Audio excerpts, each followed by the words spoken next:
بسم اللہ الرحمن الرحیم۔ زینب ٹی وی کی طرف سے میں آپ لوگوں کے ساتھ حضرت محمد صلی اللہ علیہ وآلہ وسلم کا بہت ہی پیارا فرمان سنانے جا رہی ہوں کہ 7 تباہ کن گناہ کون سے ہیں۔ حضرت ابو ہریرہ رضی اللہ تعالیٰ عنہ سے روایت ہے کہ نبی کریم صلی اللہ علیہ وآلہ وسلم نے ارشاد فرمایا کہ 7 تباہ کن گناہوں سے بچو۔ لوگوں نے پوچھا وہ کون سے گناہ ہیں؟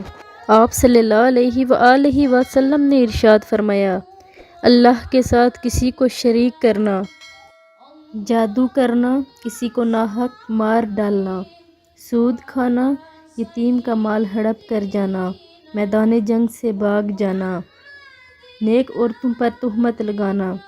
یہ وہ 7 تباہ کن گناہ ہیں جو حضور صلی اللہ علیہ وآلہ وسلم نے ارشاد فرمائے اور ان سے بچنے کی تلقین فرمائی۔